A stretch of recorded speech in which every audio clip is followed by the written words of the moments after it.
Hmm? Yeah, it's not. It's not. Oh, there we go. Oh my God. What the hell? Okay. Hey guys, this is Bruce. Welcome to Convocourses podcast. And something happened in the beginning of this, so I don't know what's going on, but I'm gonna be talking a little bit about zero trust. I'm just gonna explain it real quick. Within the first part of this, I'm just gonna knock it out, explain it in simple terms, because this is something that all of us in IT, whether you work help desk, networking, and of course GRC and cybersecurity type topics, you're going to have to know what it is, and I'm just going to explain it very simply here. So let me show you something I just wrote, I put together here, talking about zero trust given. What is it? Essentially, it's you might have heard the phrase trust but verify. um, this is don't trust, never trust, and always verify. And that's the whole idea behind zero trust. It's a security model where every single device and every single app, anything on your network is protected just like it's on the internet. That's what it is. And so traditionally, we would, of course, you already know not to trust anything on the internet. Like if you put a server out there, or if you're trying to get information off of a server or anything like that, then you you already know, you don't just download stuff off of some random website or download something off some random server and start installing it on your computer, right? It's a bad idea. If you've ever tried it, you know what I'm talking about. You can't do that. You're not supposed to trust anything on the internet. That's just how it is. Um, but if it's on your internet, if it's within your firewall, within your protection, especially if you're working at a company, some organization, you have a firewall, you have people constantly watching the traffic, you have encryption, you have all kinds of stuff on your network. So you tend to like trust stuff on your network within your boundary. So zero trust architecture is saying no. Even if it's on your internal network, we're going to treat it just like it's external. And that means that we have to do continuous authorization and authentication. Um, what does that mean? That means, like, let's say you had a database inside your network. You already know it's protected. It's got 15 layers of protection on it. You already have to, if you're an admin, once you get on the database, you have to do some kind of you have to still authenticate when you're inside the database to access special tools and stuff. Right? You have if you're at privileged access, it's already protected. You already have a firewall. There's already a security operating center constantly monitoring all the traffic. You already have it has audit logs that are checking everything, so you tend to just trust that. But zero trust architecture, zero trust security model is saying no. You have to authenticate to that server. Like you have to authenticate to that database. Like if you get to the database, if you can see the page, it's you're gonna have to authenticate to that just to get on that database in the first place. That's before you enter your privilege access.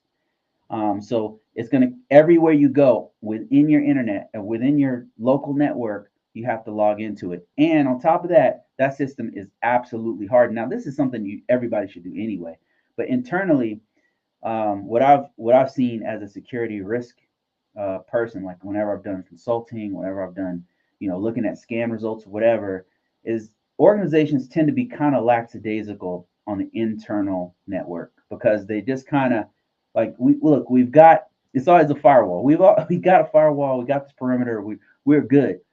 So there's certain things we don't necessarily have to do on the inside. So as a consultant, having seen people's how it looks, normally it's like a hard shell network and a soft gooey inside. So if somebody gets in there, they just have a field day once they get inside. If somebody hacks and gets inside, they have a field day inside the network. Zero trust kills that. It says we're going to harden. Not only do you have to authenticate to every single app, every single database, every single server, every single workstation, everything. We don't trust nobody inside this network, but we're going to harden Every single system, every single app, everything within our network, we're going to harden it, just like it was outside the internet. I mean, outside of our boundary, outside of our firewall, just like if it was on the internet. So that means you might have a if you can have a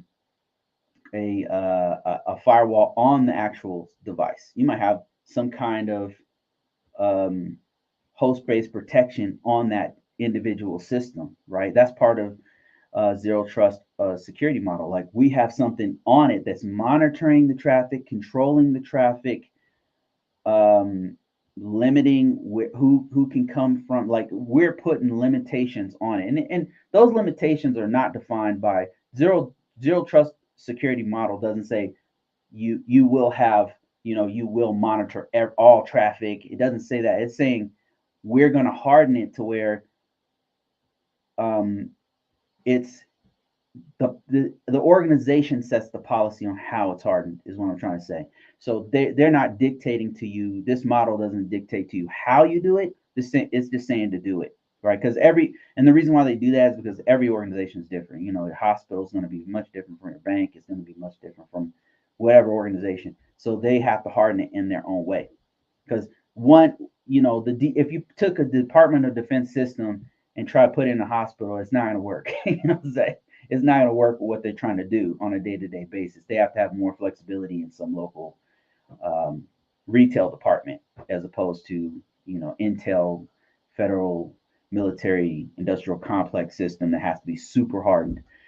So harden the system. Another thing that has to be done is comprehensive monitoring.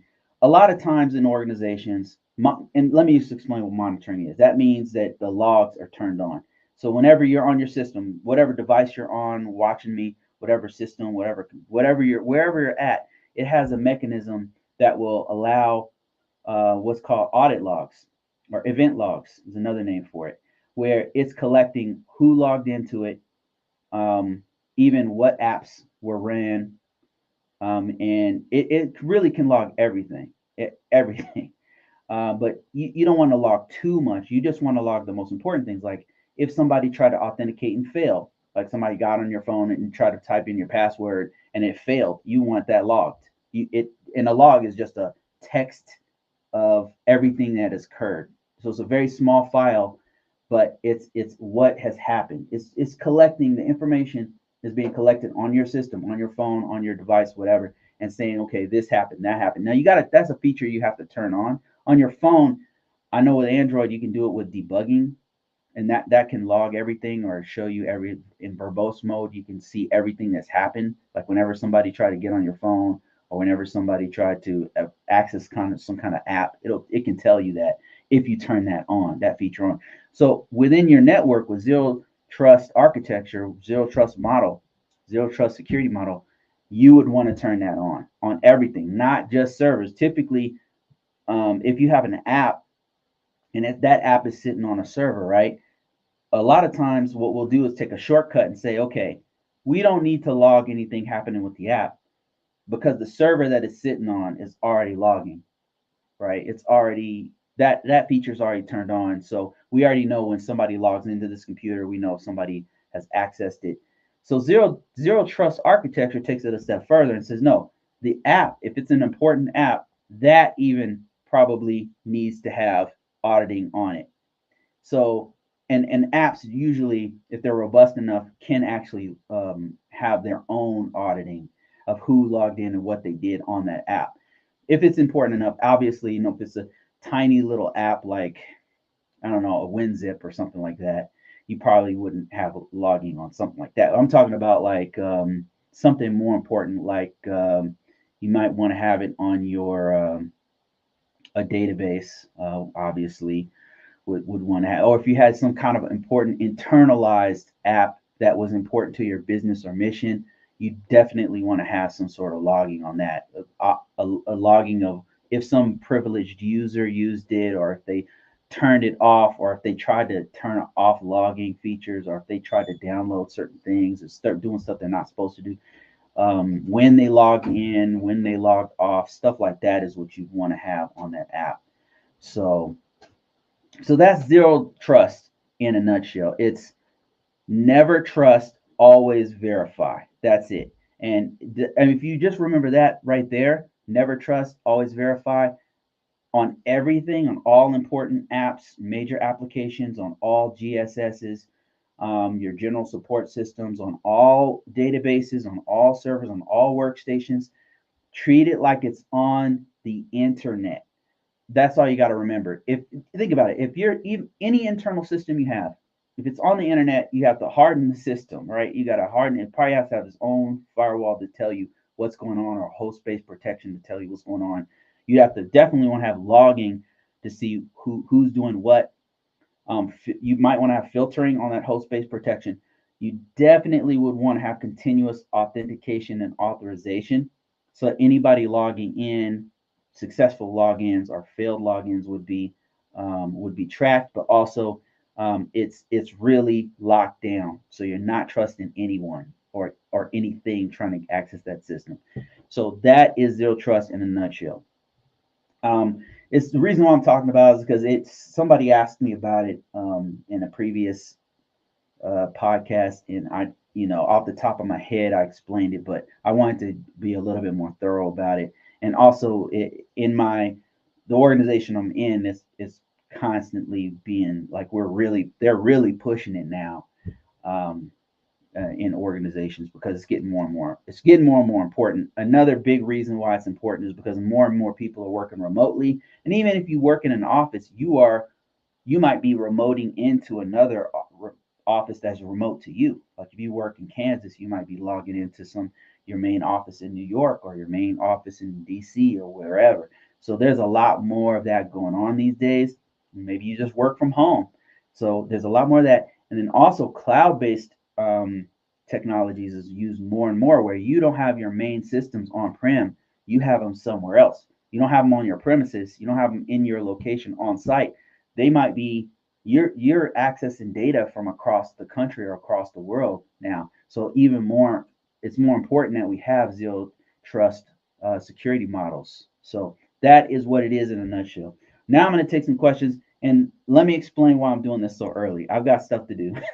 I've got some stuff to do, so I won't be able to do it at my normal 1 o'clock time. I mean, I'll try, but I'm just doing it early because I want to knock it out so I can go do what I need to do. Yeah, it's a weekend and I'm still working. Like this, that's how my life is. I'm a busy dude. Let me see. I've got some questions on TikTok. Let me answer some of those. And if you guys didn't know, um, I'm a cybersecurity professional. I've been doing this quite for many years, over 20 years now. My main bread and butter, the thing I do the most, is risk management framework for government organizations.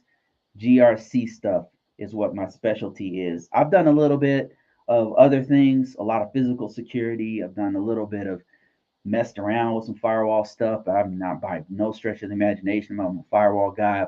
I've touched some stuff with cloud technology, mainly to do GRC on it with FedRAMP. I've done a lot of different things. So this is a great opportunity for you to ask me questions, an industry guy, an insider, somebody who's doing this real time. Like some of these other influencers who are already have 100,000, a million subscribers, they don't do this. Like they're not doing this work. I'm on a contract. I'm an employee working for the government. So you know what I mean? Like I'm really in this life. So this is a great opportunity. I do not have all the answers, but the great thing about this community is that there's other people who are who might know the answers. So let me answer some questions for you. I'll answer them as honestly as I can. If I don't know something, I'm not gonna BS you, and if I don't know it, I just don't know it. Let me see here. I'm only gonna go for about 40 minutes to an hour, guys, because I gotta get out of here soon. Let me see. Somebody said in cyber assurance program, in the cyber assurance program now. Can't wait to get other certs. I'm new to the IT world. Well, congratulations, welcome. We need more people like yourself. Um, Smith says, loving my first cyber role. Let me post this thing. Loving my first cyber role. Been in it now for 2 months. on Peterson as a cybersecurity engineer for the Space Force. Oh, congratulations! I used to work over there. Worked over there some time ago. It was like 15 years ago that I worked over there. It wasn't the Space Force. It was a fucking, what was it, weather agency? I don't remember. It was a long time ago. At the time, the base was it's just an Air Force base. I guess it's a Space Force base now. I don't know. I don't pay attention to that. But yeah, it's a great. That's a great start, Smith, because you're really going to learn a lot of things that are going to benefit you wherever you go. Because that, a lot of my beginnings were definitely in that field, in that area, like aerospace, where they take that stuff very, very seriously. Security very, very, the DoD particularly, they take it very serious because they have to, because of all of the advanced persistent threats and stuff that they deal with, all the government state sponsored agencies that are coming after them and stuff. So you're going to have an exposure to IT that many people don't get to have. Like if you exclusively work in the financial sector, you exclusively work in the healthcare industry or retail. I've touched on a few of those. I've been in the private sector a couple times, and I'm telling you, there's nothing like the Department of Defense. Now, don't get me wrong. Financial sector has its own specialties, its own things that if you learn those things, that's really cool. Like they have like Sarbanes-Oxley and PCI DSS and other things that you like. If you know that, that's definitely a skill, dope skill to have. But man, government, it prepares you in a way that no other organization will prepare you for, because they hit so many different levels and they're so nuanced with it, because the level of assets they have to protect is not just monetary. In some cases, you're working on a weapon system that's protecting lives, and so they have to take it extremely seriously, and their budget is really big. So you're going to get exposure to things that you wouldn't get in the banking, in the financial sector, and the healthcare sector, and all of that. So just realize that you're in an environment that is going to train you to be in any other environment. When you're done with this, you'll be able to go anywhere and understand immediately like what's going on, because you'll have touched some aspects of, because of working with the Department of Defense and the government. I can work in the banking sector, I can work in healthcare sector. I can, even if I don't know every aspect of that framework, like Sarbanes-Oxley or PCI DSS or ISO 27000. These are all frameworks and standards and regulations and rules and stuff. But as soon as they start talking about it, I'm like, oh, I know what this is. I know what we're supposed to do. You mean this X, Y, and Z, because I've had exposure to NIST 800, which is a really, really robust framework. You can fit all other frameworks and rules and regulations inside of NIST 800 because it's so big. I can't say the same thing about CIS version 8, which is a list of best practices. I can't say the same thing about ISO 27001, even though ISO 27001 comes close. I can't say the same thing about PCI DSS, which focuses entirely on like credit card, how to protect it. If you have a point of sale devices and stuff on a network. Um, but because I've had exposure in the Department of Defense and in a government environment, that's way harder, by the way. It's way harder. Um, because I've had that exposure, I know what is supposed to be done in organizations. So congratulations on that. It says your videos helped me prior to security forces. Um, Helped me to get in the security forces. By the way, what the hell? Really? You were in security forces too? Interesting. Always great to hear my fellow defenders um, transitioning. If you're talking about Air Force security forces, let me see. Adam says, "Have you taken the CISSP yet? How long do you think you'll need to prepare for the exam?" Yeah, I have a CISSP. I got it, man. I got a pretty low number. I got it a long time ago, man. I'm an old dude. um, So I got it a long time ago, and it's the most difficult test I've taken. Yeah, well, it's up there. It's up there as one of the most difficult tests I've ever taken. When I took it, it was still pen and paper, like we were had to put in bubbles and stuff. Now it's like it's on a computer. I don't know if it's harder, but it's a computer-based test that's based off of your performance. How long does it take to prepare for it? It really depends on how you study. Um, I did a couple videos about this, and the way that I personally study was I took notes. Like when I got something really big to do, I'll take a notepad and I'll transcribe everything I'm supposed to know. Number one, go to the source. Go to isc2squared.org, and if you haven't already, that's the organization that runs the CISSP, and look at all of the the areas that you need to study. Look at each one of those areas that you need to study, and study each one of those areas individually and then all together. That's what I did. So you want to go through those, and then what I did was I transcribed those from a book. Like I bought a book, the official guide, or you don't have to have the official guide, but all of them are going to address all the areas that you need to hit for the test. And I just went through and all the things that I didn't know. Like obviously, if there's stuff that I knew off the top of my head, I would not need to put that in the notes. But there was a lot of stuff like the cryptography portion. I didn't really. I have a struggle with that one. So I put down each one of the cryptological modules that I needed to know, and I like briefly put annotated each of the things that are most important to that. The reason why I think that writing is so important is number one, it hits um, one of the style. My favorite style of learning is tactile or kinesthetic or whatever they're calling it these days. Writing, like something I have to do. If I do it, I'm gonna really remember it. So writing helps me to remember it in that way. So you've got audio learning learners, you've got visual learners. For me, when I write it down, man, it's in my head. So I would write all of it down. And another thing that's great about writing is that you can't write everything. Like if you got to keep it concise, you got to keep it to the point, and you've got to uh, you've got to write only what's necessary.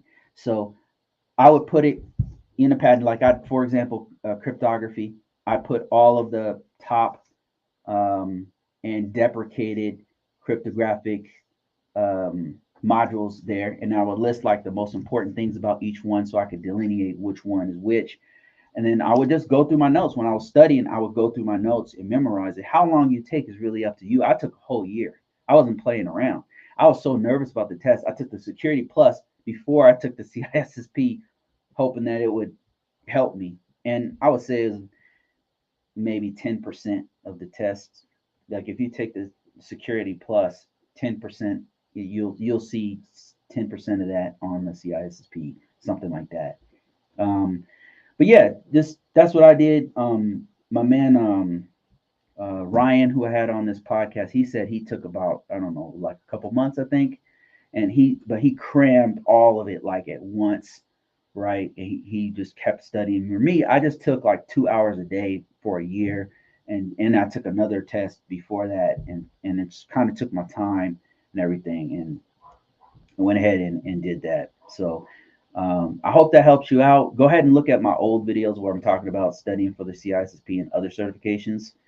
Make sure you focus on the questions because the questions is how they really get you. By the way, without giving away anything, um, the questions is how they get you, man.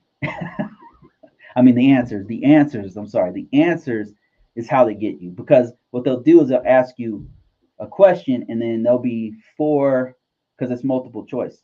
They'll have four answers and then there'll be two that are very close and there'll be two that are throwaway, and you got to find the most correct answer.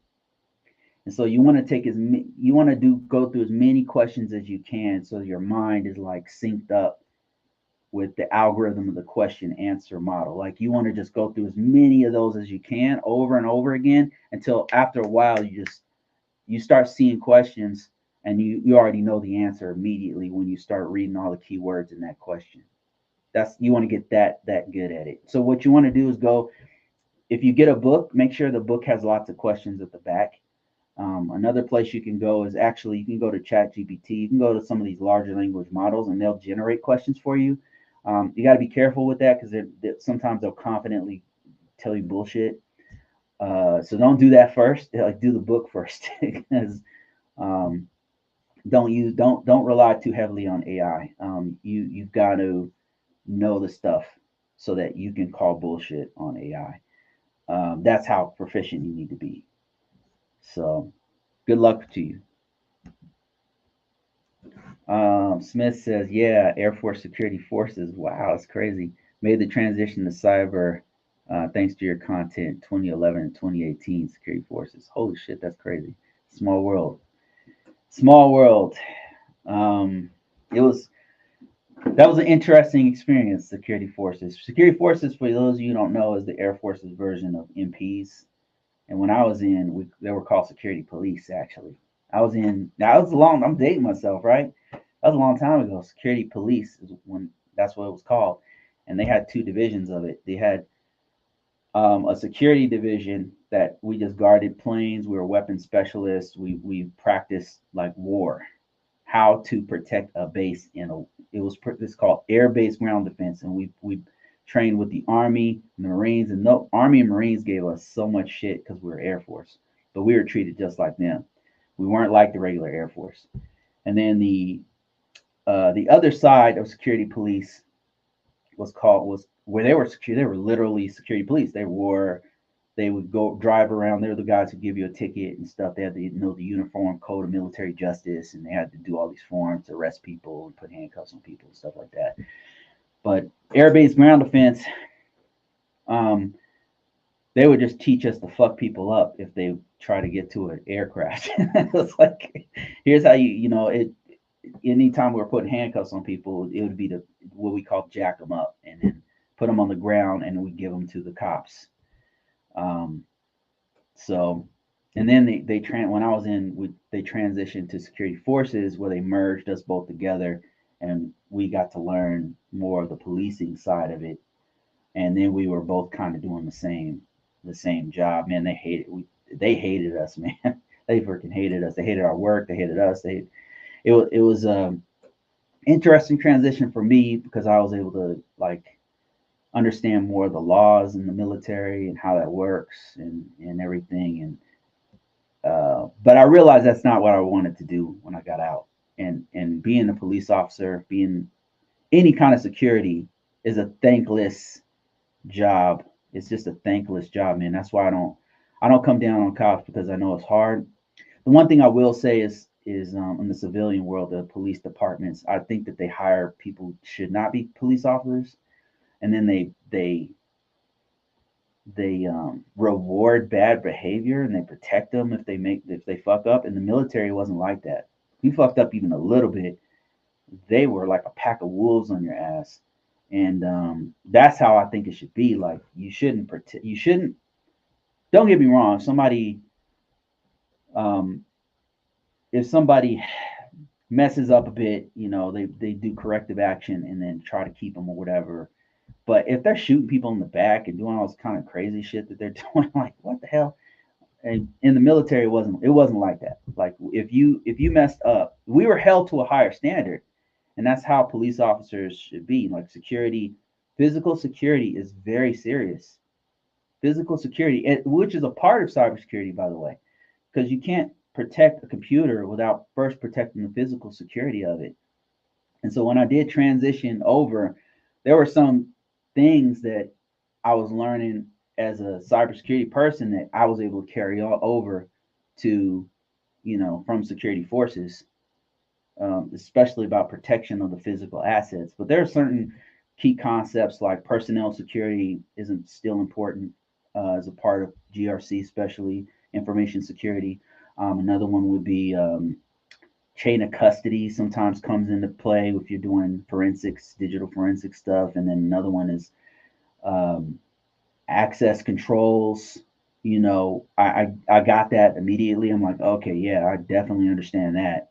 So, what has been your experience with it? If you were in security forces, like, how was that your experience too? Like, you were able to transition some of the things from security forces or from physical security over into cybersecurity because the concepts are similar in from logical and physical to logical protection. Some of the concepts are similar. You know, don't get me wrong. There's a lot of new things and concepts I had to learn, but I'm just saying it was in parallel to one another. Learned a lot about security forces. Made a lot of good friends. Met a lot of good people. Let me see. Can you do a video about 0 day vulnerabilities? I don't think it needs a video from me. I'm not a that's not my special. I could tell you what it is, but it's not my specialty. A 0 day vulnerability is one where um, it kind of comes out of nowhere. Nobody's had time to prepare for it, including the vendor. Um, it's a weakness on a computer, a weakness on an operating system or an application. It's probably one of the biggest ones, where it wasn't it was something in the code. Usually it's some kind of mistake or error or something that's exploitable that was put inside of the code of an application or operating system, and in some cases the firmware, where in some even hardware sometimes, where the vendor didn't know about it and somebody just discovered it.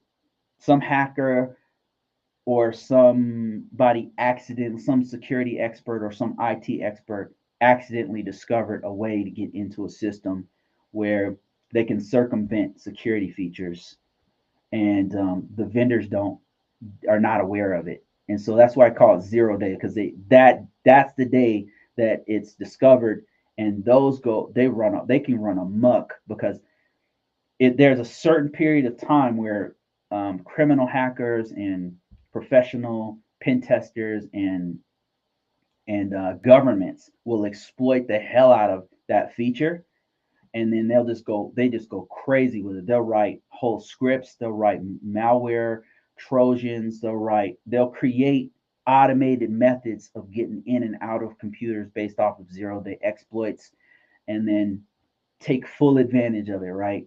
And they call it 0 day because that's the day that it was discovered, and the vendor doesn't. And then after that, let's say months after that or weeks or whatever after that, the vendor gets wind of it and they start patching and fixing it, and then they figure out, okay, here's a quick way to fix it. Here's a hot fix for it. Here's how you do it. It's no longer a 0 day because now everybody knows about it. One of the issues with 0 days is that the people who don't patch for it, and it's still out there, and the organization doesn't move fast enough, and that's why you have what's called.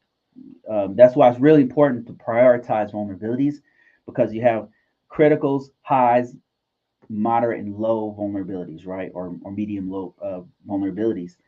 And the reason why you want to get those criticals, conquer those criticals as soon as possible, is because those critical ones are sometimes their 0 day exploits, and so they need to be hit immediately, and got to get rid of those immediately, deal with them immediately.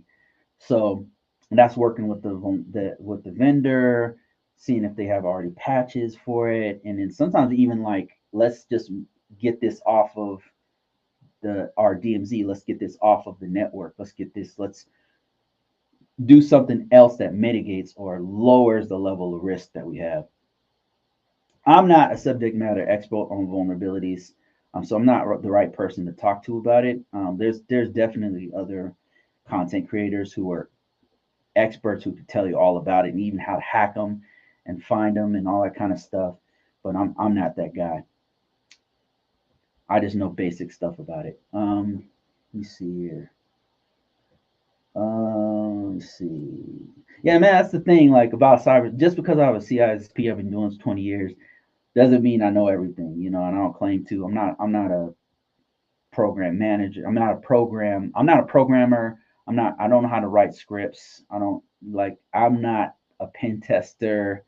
You know what I mean? Like I have exposure to some of these things, but I'm not that guy. And that's it. So this umbrella is so big on cybersecurity and information security that you can have a person who's a subject matter expert on cyber threat intelligence that doesn't know anything about database security.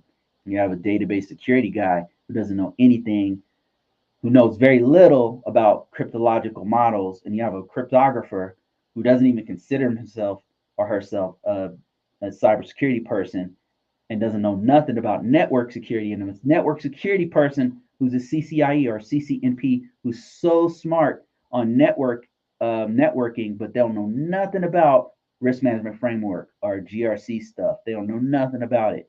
So it's a huge field with room for everyone. You know, from the very technical super hacker person who can code in their sleep to the person who's just a great manager, who's just a great communicator. You have room for all of us in this huge wheelhouse, you know. And right now, they're really, really looking for more and more people. So if now that said, there is a huge learning curve because you can't just come in here half cocked. Like you have to know the information, and that's why we're talking. Like you have to know. They're not going to just hire anybody. They cannot afford organizations from the Department of Defense to your favorite retail store cannot afford to hire somebody who doesn't know what they're doing, who are going to make more problems than they already have, right? So they need somebody to get the information, get the skills that are needed to develop that level of trust that they're willing to hire you over. So let me see. Black says, "What's the best position to transfer after a help desk role?" The best position after a help desk role. It depends on what you want to do, Black. Like it depends on what you're trying to do. Like if you're trying to be a manager, the best role will be a supervisor. Because from a supervisor role, you prove yourself or whatever and then level up to a manager type IT manager role, right? If you're trying to do um, pen testing, then probably the best position would be if you could get it, if you can land it, would be a kind of SOC analyst type position. Because SOC analyst position is going to, unless you can get directly into like an entry level pen testing work, but SOC analysts have exposure to so many aspects of network security. They have to, they, you're in a position where you can learn so much about um, network security that gets right into how to defend and how to infiltrate a network. If you learn stuff, if you're just watching a screen and you don't take the time to learn how TCP/IP handshake works, and the difference between different packets, you know, if you don't take the time to learn it, of course, you know, you can just sit there to collect a paycheck and just watch the screen. But if you take the time to learn packet analysis and like what kinds of anomalies you can see from network traffic. A SOC analyst is a huge point. Like it's, from SOC analyst, you can go to forensics, net data forensics. You can go into network security. You could go into incident handling. You could go into pen testing. You could just start branching out because you have this core of really good knowledge that lends itself to all of these different branches. So I would say you're trying to do management, supervisor. If you're trying to, from a help desk position, that was his original question. Um, if you're trying to do forensics, if you're trying to do pen testing, if you're trying, then the SOC analyst role, man, that's a really good jump off point. If you're trying to do GRC stuff, it's a completely different path than those other two.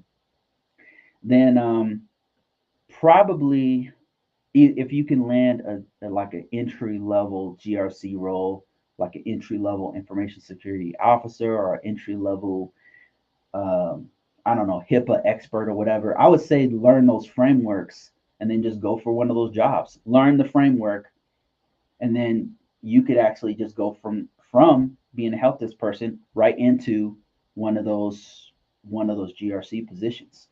Actually, what you probably want to do is try to do a lateral change within whatever company you're at, like depending on whether you want to be a manager, IT manager, or you want to be a pen tester, you want to be, you probably want to transition where you're at. Like don't burn your bridge at the organization you're at as a help desk person. Transition within that organization, and then when if you they're not paying you enough, or if it's you want something better, level up. You could take the experience that you have from that lateral change and take it to another company. So it really depends to give you a non-answer. Let me see here. What else we got here? Okay, got some more stuff here on YouTube. Okay, William says, I'm a vulnerability management. I'm in vulnerability management, but I only find vulnerabilities. Okay. I've become above average at using Tenable and Tanium, but would like to learn how to patch and do stigs. All right, yeah, you're in a great position. This is another one of those pivotal positions. If you know how to do these things that you just said are like the things that most people don't have. So you need to realize your value, number one, because Tenable is huge. Um, Having a network scan tool under your belt is huge. Tanium also huge, because it gives you exposure to a few different things. One is GRC in general. It's going to give you exposure to that. It's going to give you exposure to um, risk management as well. But your specific question is, but you'd like to learn how to patch and do in STIGs. Okay, easy.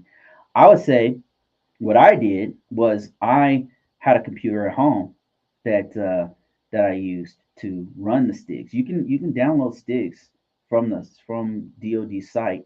I think it's called cyber.mil. They've changed it, cyber.mil, whatever site it is. Just type in STIGs, you'll find it. Um, you can get STIGs off the internet, off of the actual Department of Defense.mil site. It's publicly available. Download it for whatever STIG you want, because they have STIGs for Mac OS, they have STIGs for Red Hat, all the Windows operating systems. You can download it and then run it on a computer. Choose a computer, run it, and then that STIG is going to walk you through how to harden that box. Now, just to give you a warning, when you first do it, when you first do it, one mistake that a lot of us make, including myself, is to harden it to where you can't get into the computer anymore. Don't do that, right? Back up the system first. Document what you're doing, back up the system. Meaning, what you can do is do a restore point on at least on Windows. There's a restore point. Like the very first thing you do before you do any of this, if you have the computer, perform what's called a restore. You get a restore point, and that way, whatever changes you make, you can always come back to that restore. You can restore it to where it was before, and then it'll remove most of the security features that you put on it. Just have a way to get back into the system and restore to its original state before you start putting patches on it. Do a backup to where you can come back and get back on there, right? So just that alone is a huge amount of learning you're going to do, just doing the restore point and being able to come back, right? So that you do that, and then put all of the start adding features on there and see how the system performs as you're putting this implementing the STIG, because the STIG is not just patches. The patching is probably the easiest part, because all you're doing is grabbing some stuff off the vendor's website and then uploading it. I mean, and updating the operating system or the app or whatever application you're using. That's the easy part. The hard part is is being surgical with it and putting and then learning one by one. What you'll start to see when you go through the STIG is how is how complex some of the hardening is, because sometimes you have to go into the registry files. It's sometimes it's easy. You just go into the back end of the system. It'll walk you through. It even tells you has the STIG tells you exactly a STIG, for those of you who don't know, is a security technical implementation guide. It walks you through exactly what you need to do. If you have the STIG viewer, it's actually an app that pops up on your computer. Like you'll have one computer here, right? And that's the one that you're using to go through the STIG or whatever. You have another computer here that you are putting the STIGs on.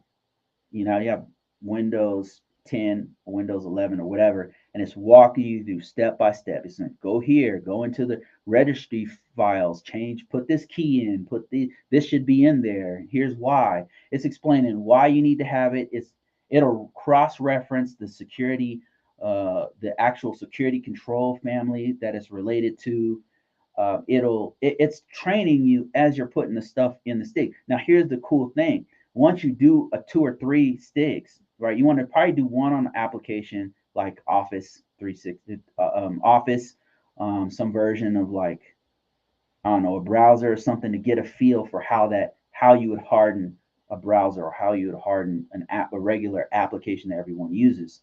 And then you also want to do an operating system. I would suggest at least 2 different operating systems, but if you can get at least one Windows, that'd be cool.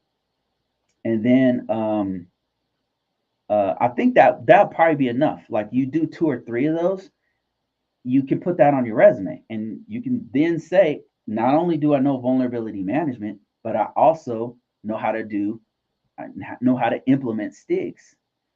So, and if once you go through 2 or 3 of them, you'll get it. You'll be like, got it. All right, that's what this is all about. Because in the beginning, aside when I started doing this, I thought you just put a patch on it and you're good, right? But when I first had to do a STIG, and they were having me going through the what do you call it, the registry keys and stuff. I was like, what the hell is this? What the hell is this? But once you go through it a few times, you're like, okay, got it. This is how we put it. This is what's going on. And then some of the vulnerabilities will start making more sense. Like some vulnerabilities that you have, you know this as a vulnerability person. It's not just patches. Sometimes it's like, oh, we got to update.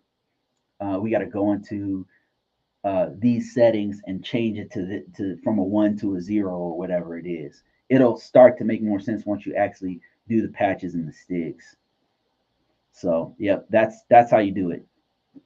Oh, any website software, okay, here, let me show you. So this great question. So you don't have to do a physical computer. You can do a virtual computer. So let me show you a few tools that you can use. First of all, where can you get the STIGs? You probably already know this, but for those who don't know, let me show you. Go to Google and type in STIGs, STIG viewer. There's a couple. Let me show my screen here for those who are watching me. So there's a couple of really good sites here.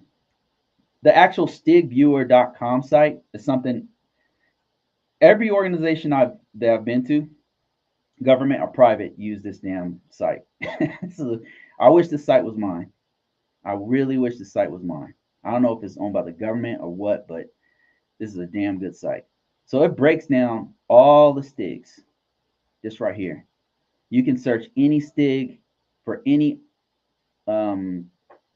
app or any operating system, and it breaks down every single STIG. I don't know. I don't think this is owned by the government, but it's very, very, very useful, and all of us use it. So this is one of the sites you want to use. It's one of the resources for walking through STIG. So if let's say we wanted Windows 11. Windows 11, it'll have, wait, no, hold on a second. Let's say we wanted Go STIGs, and we're going to search for Windows 11. Windows, Microsoft Windows, and I'm just kind of sorting through. Went to the STIG. There it is right there. Microsoft Windows 11. There it is right there. And there's a STIG, the Security Technical Implementation Guide for every single operating system. There's not like a master one that covers everything. Each operating system and major application has their own Security Technical Implementation Guide. And see, it breaks it up by what is by these different categories: category 1, category 2, category 3, depending on the severity of the finding of the vulnerability. So here you have every single vulnerability that's on a Windows 11 system or that could be on one. They have a finding ID that addresses every single individual finding right here. This one's V25, blah, blah, blah, blah. Its severity is high. And then it details what's going on. This is data execution prevention, must be configured. And not all STIGs, here's another thing, not all of the findings need to be addressed. In some cases, you have systems or servers that should not have that particular vulnerability, what's perceived as a vulnerability. It might not be a vulnerability on your system. It might be a false. That might be something that your organization already has a fix for. It might be something that is already mitigated. It might be something that breaks your mission or business function. So you, for whatever reason, you can't put it on there. And that's another huge thing to learn about STIGs.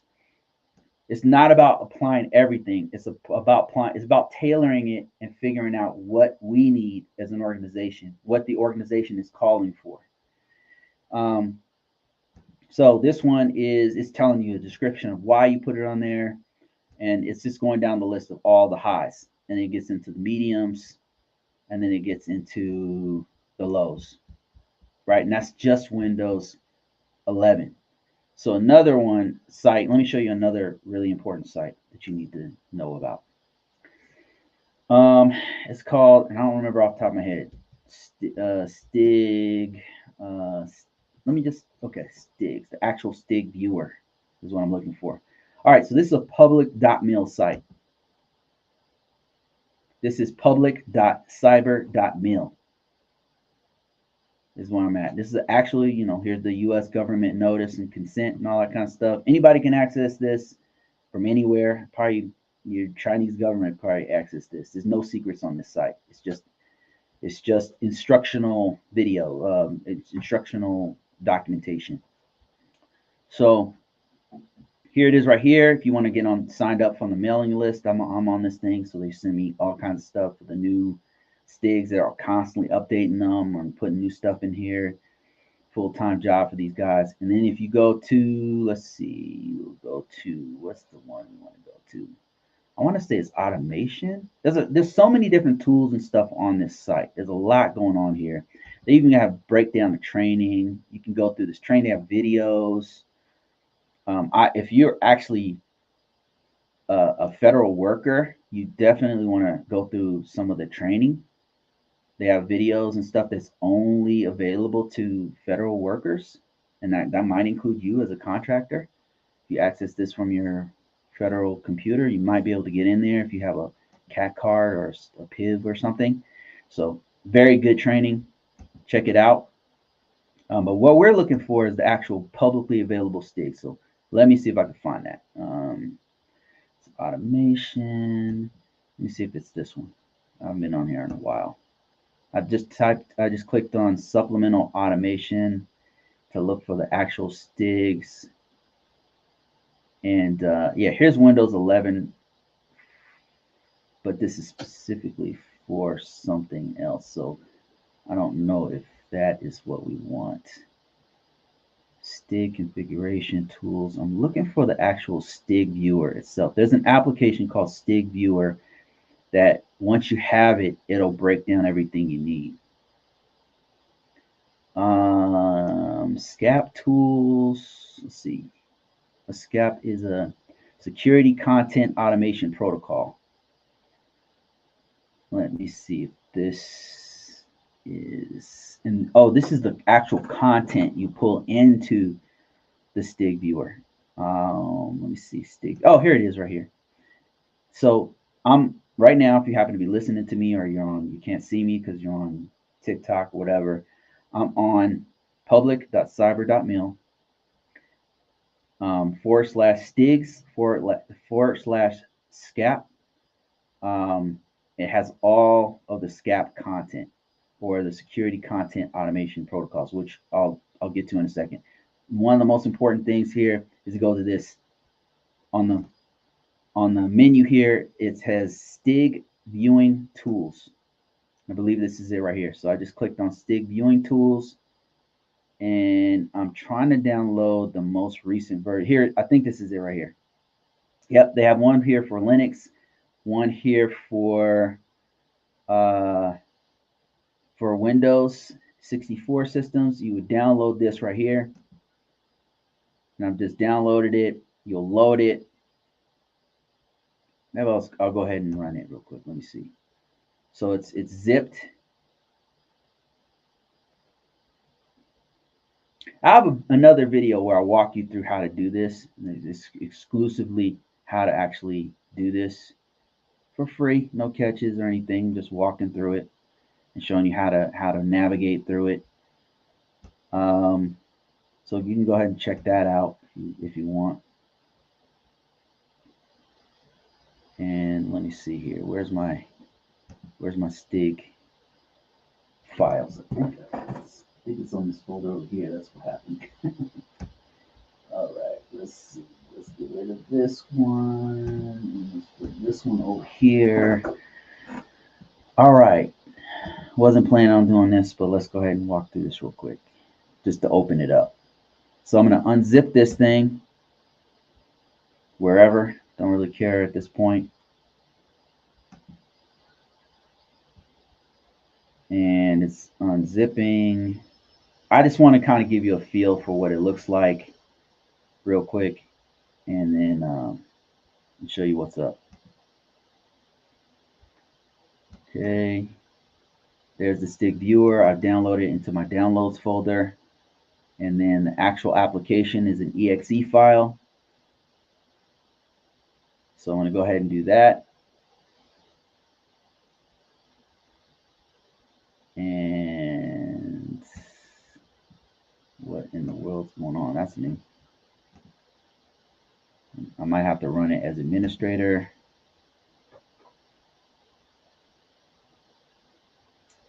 What in the world? I think I have a firewall turned on, so I might not be able to do this quickly. Okay, run anyway. There we go. I just hit info, and I'm going to run it anyway. I trust the source. What's happened is Windows is warning me, say, hey, this is not a trusted source, whatever. But I know what site this is. I'm familiar with. It's a .mil site. I've been here before. I've downloaded this, so I trust it. But it's just warning me because it's not familiar with it. All right, wow, the STIG viewer looks very, very different than what I've seen before. Look at this. You got the STIG viewer, application guide, checklist. Awesome. So I'm going to go ahead and open. This is very, very new. No recent STIGs. Okay, so from here, I believe I have to download the SCAP content and then load it in here. And let me see how far we're going to go with this. This is crazy. What time is it? Oh shit, I gotta go soon. I got to go soon. All right, let me just see if I can do it real quickly. All right. And I've not done this before. This new one. This new one is very new, so I've not touched this before. So bear with me if I have some mistakes here, some errors. Where is it? Okay, I just downloaded it on my system, and I'm looking for it in downloads. Here we go. I just randomly grabbed Cisco iOS. So let me see if that'll do. All right, here we go. That's the stick viewer right here. So I downloaded the first the stick viewer itself, and then you have to get the SCAP file. The SCAP file will be whatever operating system or app that you want to go through the sticks for, because it's gonna the security technical implementation guide is gonna walk you through how to harden your software, your operating system, your whatever it is, and that's what it's doing here. And it's going through every single vulnerability, and it's telling me how to harden it and why. See this? It has the actual name of what we're going to harden. A Cisco router must be configured to automatically audit account creation. So whenever somebody creates an account on your Cisco device, a router, it's supposed to be able to collect, hey, this person made this username on this system, and it's a privileged account, and it's telling you what's going on with it, and then it's telling you how to fix it. It's walking you through actual commands that you will put on the Cisco router, step by step, telling you how to everything, and then it's referencing it to the NIST 853. So it's actually very, very good. So that's it. That's how you do a stick. Hope that helps you. Appreciate you taking the time to go through this. Yep, no problem. And I think that's. Let me see if I have any other quick questions before I bounce out of here. Are you answering questions today? Yes. I've been answering questions. Had to do it early because I got somewhere to go here in about 10 minutes. I get my audit logs. I get my audit logs for Tenable here. I didn't know I could get them in my personal computer. Yeah, great information. Yeah, you can get them on your phone. You can actually have you can have your audit logs on not only on your computer, but you can get them on your phone. You can get them on a router. You can get them on almost any device. Hell, your camera. Your camera might have some way to go into verbose mode and tell you what people clicked on the menu. Let me see. Do you know of any companies that are willing to sponsor clearances for overseas tech roles? Yes. There's one called Vectorus. The best way to search is by job aggregators and just look for what would you look for a job aggregator? If you were on, let's say we were on LinkedIn, how would we find that job? How would we find? I just know because I used to work for them. But how would you find, if you had no idea, how would you find a job that would be willing to sponsor you for a clearance? What would you do? You could probably just type in. Let me see. Let me just keep it simple. I'm just going to type in overseas jobs. I'm just going to type overseas jobs. Let's see what happens. Overseas jobs, California. I'm seeing staffing jobs. I'm seeing some fake ass packaging machine jobs. Let's look for jobs here. I'm just on a job aggregator and I just typed in overseas jobs, see if there's any. All right, I'm seeing a couple here. Some of the reason why I typed in overseas jobs because some of them actually will sponsor you. Let me show my screen real quick. They'll sponsor you, and then they'll get your certification, your security clearance for you. But here's a couple. I mean, there's a few here. I don't know if they would actually sponsor your actual clearance. And I don't know if okay. You know, let's look for maybe if I type in Vectorus. Vectorus is a formerly ITT, and they have contracts with organizations overseas. And I'm not seeing any jobs for that. Okay, let's try something else. Let's go to Google Jobs. Let's type in overseas jobs. military contractors. All right.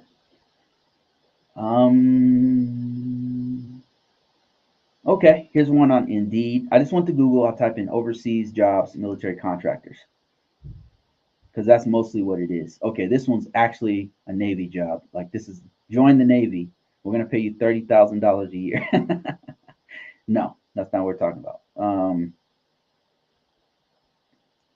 Associate contract. Okay, they've got many different kinds of jobs. It's not just IT, by the way. Subject matter expert, weapons of mass destruction. What the hell? Diplomat for foreign service. This is from the U.S. State Department. U.S. State Department. They probably give you a clearance, and they're looking for foreign service security technical specialists. So U.S. State Department would do it. Now it's not like the military. It's a completely different branch of the department, but you'd be working directly for the government, and they would definitely get you a clearance. Information and technical security just for the Department of Justice. I don't know that these guys do the kind of clearance you're talking about. They have a clearance, but it's like I think they do a public trust of some sort, but I could be mistaken. Here's another one for the Department of State. So you don't have to go like, well, these guys have overseas jobs. Like Department of State will send you overseas after you get that clearance or whatever. Field service technician is not the kind of jobs I'm looking for, but they are having. I'm seeing some here. Department of Defense Foreign Military Sales case. Yeah, here's another one. This is a military job that's going to be specifically in Australia. Is it Australia? Let me see. Full time, Washington D.C. Positions, foreign military sales case. Do you work with the Australian government, or are you working for them, or what? Australian government, Department of Defense. Oh, this is for the Australian government. So are they taking? I don't know. I'm not sure about that one. Let me see here. Compliance and security officer, chief of security, both U.S. citizen and federal. It's not what I'm looking for. Okay, let me try something else. Let me try Vectrus. Vectrus is the one I specifically noted. Here's all right. So this one for sure. These guys, you would want to contact them. This company right here. I know that they have overseas jobs. This one's a remote job, a service desk agent one, remote, part time. This might be they only want a high school diploma or GED, so this might be a great start for some of you. For some of you guys, if you're really trying to start from scratch with it. But Vectrus is a company that has a bunch of overseas jobs, and I worked for them before. Doing, I think this is my job right here. I think this is the job that I did. Is this it? No, this is something else.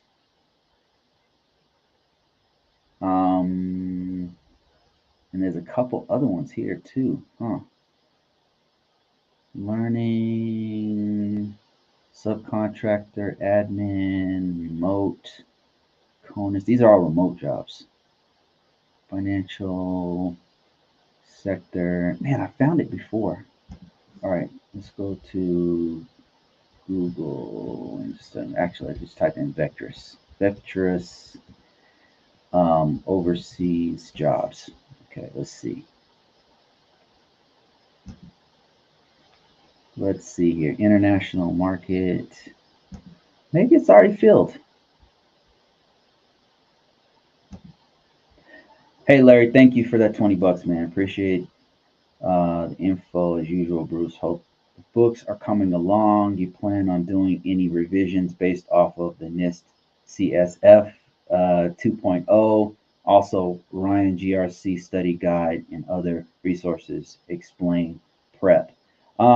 So first of all, Ryan has a GRC book. If you're interested in that, I actually have a link to it in convocourses.net that goes directly to Ryan's book that he put out for free. That'll show you how to do the CGRC if you're interested in that.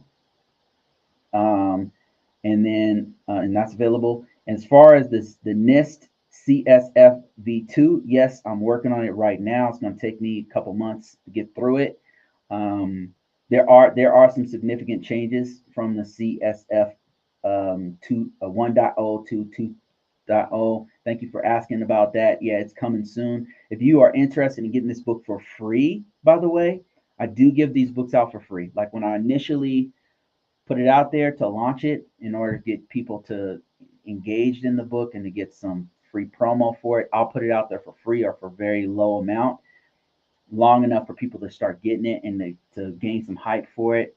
So you got to follow me because I'll announce it on this channel, and then I'll just like quickly announce it for like 5 days. It'll be free, whatever. And if you're an advanced reader, if like you read all the time, you're interested in this, and you do audiobooks and stuff, you're just really engaged, you can actually get on my free for free, get onto my advanced readers list, and then that one I send books out all the time. Books I don't even advertise on this site. I do not advertise it live, but on that readers list, all the books are there, and you get it for free. But the exchange is that if you feel the need to, you can actually add some reviews. That helps me out quite a bit. Or when you're going through the book, actually, that helps me too. So it's coming out. Thank you for that question, Larry. I'll do some more research on this question. I feel like I should have been able to find it. Somebody had a question about finding jobs overseas, and I couldn't find it. But maybe on the next session here, I'll dedicate some time to actually finding that. Sorry, I couldn't find it on this one. Couldn't give you a good answer on that one, but I'll keep trying. All right, guys, I gotta go. Thank you for joining me. I had to do this early because I got some obligations I gotta go to. But thanks for watching. I hope maybe I can do another one on Father's Day. We'll see about that. I'm not sure. Just make sure you subscribe, follow me, and you'll see the free stuff and any other things that I do throughout the week. All right, later, guys.